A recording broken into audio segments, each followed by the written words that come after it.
Welcome to this Zentangle Quickie. My name is Heather Hartwick Gladden. I'm a certified Zentangle teacher, and today we're going to take a look at the tangle Escher from Sarah Fowler. I'm glad that she put in on her step out the pronunciation because I was going to call it Escher because that's what it looks like. It's Escher. Okay, I, I love this because it's on the whimsical side, and I guess because of that, it doesn't matter how it ends up being. All right, because as you take a look at my step out, and it was one of those where, you know what, I kind of like it. It's kind of whimsical. That's the word. And I'm like, oh, I kind of like it. I'm not going to change it. I'm not going to redo it. All right, starts off with uh, an orb, and then an orb in the center of that. And honestly, if I say this is probably a little bigger than I should have done it, because it seems like a little bit smaller is better because of the next step. But you know what? The next step, I'm going to make these bigger. So we're just going to put some U's, or just little C-shaped curve line, I should say, around the outside. And Sarah has 5 on hers. You know, and if you end up doing a different number, if you don't know, it just doesn't matter. There's no such thing as a mistake in Zentangle, and it just doesn't matter because we can always make things work. Now, one thing that I found I had to pay attention to was where to connect these things. So what we're gonna do is, and gosh, and that one's pretty wide, but but it's okay. So I'm gonna start at one end of one of these C-shaped curve lines, and I'm gonna tie it with this one. As I was playing, I ended up doing it just within the same. I connected these 2 lines. I was like, no, that doesn't work. It created something kind of interesting. I shall explore that. Um, but it was like, no. That well, like, why doesn't that look right? Well, that's why. Okay, so I'm gonna start here, and it's kind of like I don't know what you want to call it, just a curvy shape. You know, it's kind of like you start off with a C shape, kind of go into an S, back into a C. You know, we can combine the shapes. And that's okay. So, and we're also going to use the takeoff and land concept because I'm looking. I'm like, whoa, that looks pretty nifty. I don't even see where I started and stopped. The takeoff and land concept is to kind of trace over a little bit of the line that's already there. That's like a runway. If we'll think airplanes, and then when you come around and when you land, trace a little bit back over the line that you're coming to. It does help immensely with not having that, the starting and stopping lines. It's not your results may vary, but for the most part, it does help me. All right, and then I'm going to start. It doesn't really matter which side you start, but I'm going to start here, and I'm going to bring those kind of close together. That's something I wasn't doing so much of in on my step out, and mine look really goofy, but I really like them. And that's also why I make sure to put a link to the creator of the Tangle so you can see how it's supposed to be done. Oh, just kidding. Yeah, mine are just a little. It'll say we changed wonky to whimsical. So, and they don't have to touch or come close. This one I got them pretty close. Um, but do take a look at the for more inspiration. Like, and you'll see Sarah's are not. I mean, they're all very nice, um, and and some are a little bit more whimsical than others, and it just ends up being just fine. Now I made this ginormous enough so that way I can't fit any more on here. Well, I could probably put so. Well, you know what? Let me do some little ones. But before I do that, shading ideas, and I was kind of going on. Oh no, actually, I did it differently.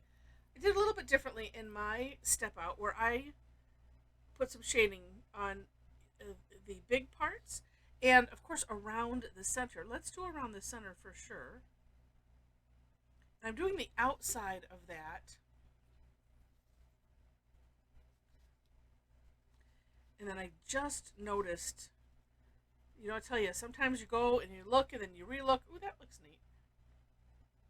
I might put some more on the inside. I don't know yet. But here's what I noticed. This time looking is that, let's see how will I do this without, let's do this. I'm just going to make a little bit of a V. Let's do one. Make a little bit of a V. Yeah, and then you can kind of spread it out. That kind of makes it look like it's folded, sort of. It's I usually do it the opposite way. To make it bendy, I would put it on the opposite sides, and I still might, because mine are pretty wide.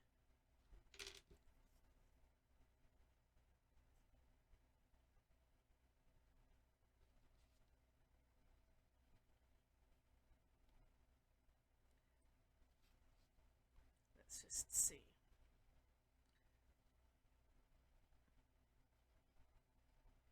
One other option, if you want to be careful, and because I just don't want to have, I don't want to see the pencil mark, the pencil line.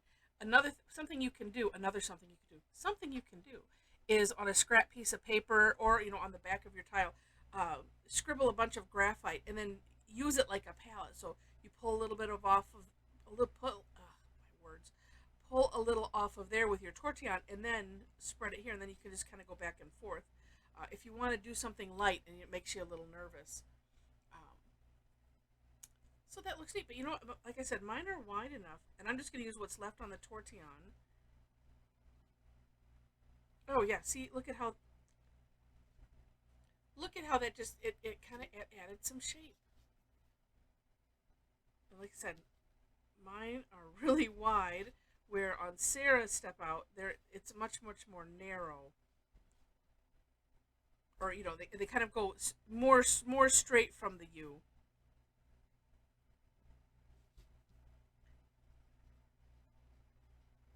And that too is why there's no such thing as a mistake. You just find different ways to play with it. It's all good.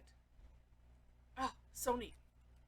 All right, so you can add a bunch to it, make this like a filler tangle, however you want to use it. Actually, I might just leave that one.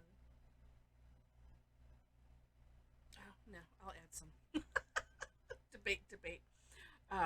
And while I do, and I'm gonna add some. I'm gonna add this behind, but I'm gonna make it smaller.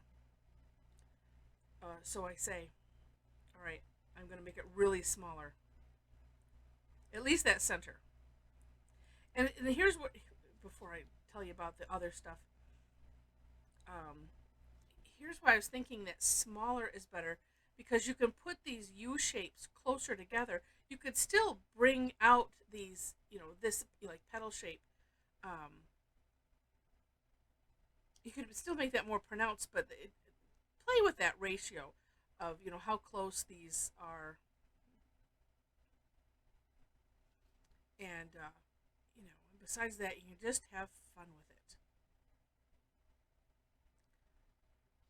Good, and I noticed that it's not. There's not necessarily a just looking back. Yeah, how these are separated or not. There's not necessarily any consistency. Okay, I'm going to come behind this one like that. They all end up looking neat, so it's all good. All right, so if you enjoyed this as I continue to play here, and I hope that you did. I appreciate if you click the like button. And then also, if you haven't done so yet, I would love to have you be a subscriber to this channel. Feel free to leave comments, share it, all of that kind of thing. All of those things I appreciate, any and all of those efforts, as it helps the whole algorithm thing. In the description section, I have links to the step outs. I always do my own version, and then link to the creator of the Tangle. And let's see. Also there is other ways to connect with me if you like. I have a link to my website. our Facebook page as well as our Facebook group. So we have a Tangle Addicts community page, and we have a lot of fun on there. So if you happen to be on Facebook and want to join us, please do. Know that there are like 3 questions to gain entry into that private group, and I do check it regularly. Let's see. I said my Facebook page. By the way, I do classes twice a week, Tuesdays and Thursdays my time, and there's 2 sessions. I do 11 a.m. I'm in Michigan, so it's Eastern time. I do 11 a.m. and 7 p.m. on both of those days, unless there is something weird, like a holiday or something something that I really can't avoid in my calendar. I do my best to keep it to that schedule.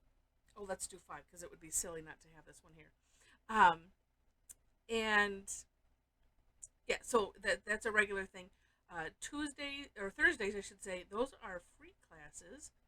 We have a lot of fun. It's called Tangle Time, and we'll take like a tangle like this, and we just play with it, and it's a lot of fun.